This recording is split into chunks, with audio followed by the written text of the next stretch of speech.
Hey YouTube, this is Jordan with Studio GBK, and today I'm building a river table. So I started with these two slabs of black walnut that were given to me by my neighbor Dave. I cleaned up the edges with a wire wheel before mixing up this art resin epoxy that I'll also be using for the middle of the table. I painted a thin layer onto the edges of the slab, and this just ensures that the resin bonds well with the black walnut and also that moisture doesn't leak out from the wood and cause bubbles once I pour the middle of the table. Super important for a clear finish without bubbles.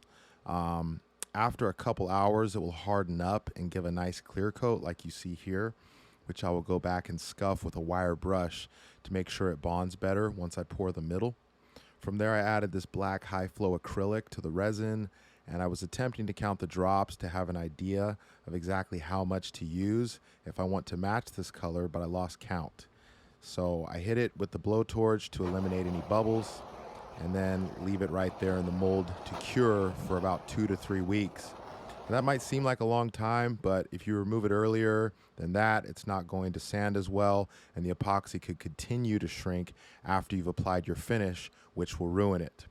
So once it finished curing, I removed it from the mold and began the finishing process. Now, one side of my table was about a 1/4 inch higher than the other side, and I needed to flatten it.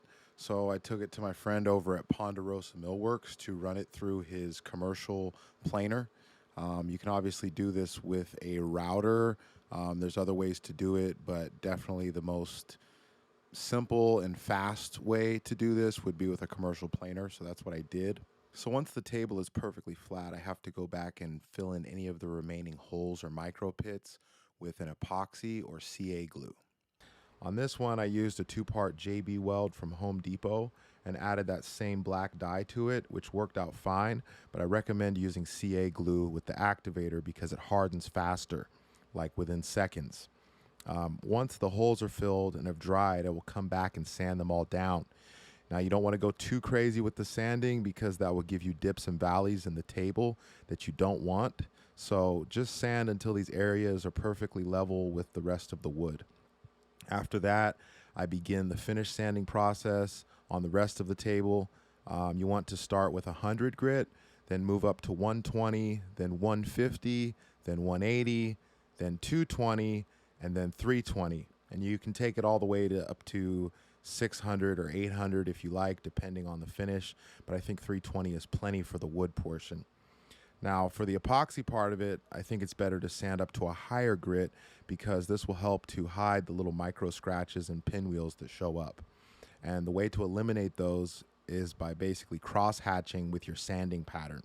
So you'd go up and down, and then left to right across the epoxy, and also diagonally. It also helps to spray off the dust between passes with an air compressor because the dust is mainly what causes those pinwheels and scratches that you don't want. I also wipe down the table between passes, with a shop rag to minimize the dust as well.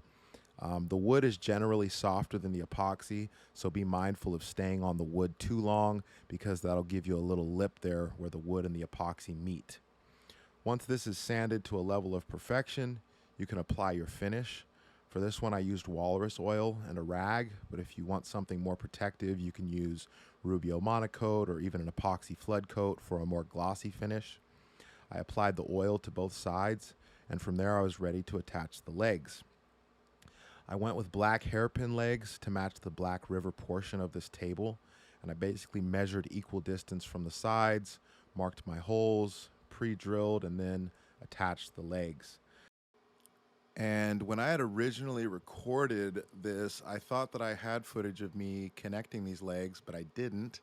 So I actually decided to go back and do it the right way with threaded inserts versus the way that I originally did it, which was just putting the screws straight into the wood.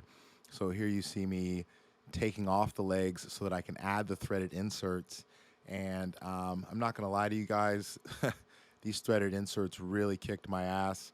The pre-drill hole that I did wasn't big enough, and so I would get them in part way and then they would break off on me, and I found myself having to remove them using a vice grip, and then some of them were too far in to be removed. So then at that point, I had to chisel them off and sand them down so that they would be flush with the face of the wood.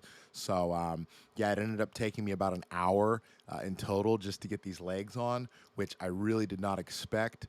But it kind of showed me how maybe I need a little bit more experience with these threaded inserts. So that's kind of how that went.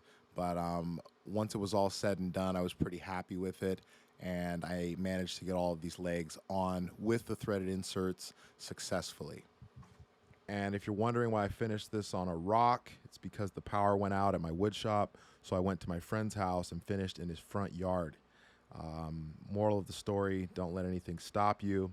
I used these bench cookies from Rockler Wood Co. to protect the table from getting scratched, and they worked out really well. I don't recommend trying this at home, but I'll include a link in the description if you'd like to try them out.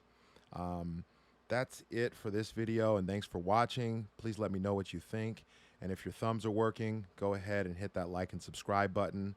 Have a great day, and I'll see you on the next one.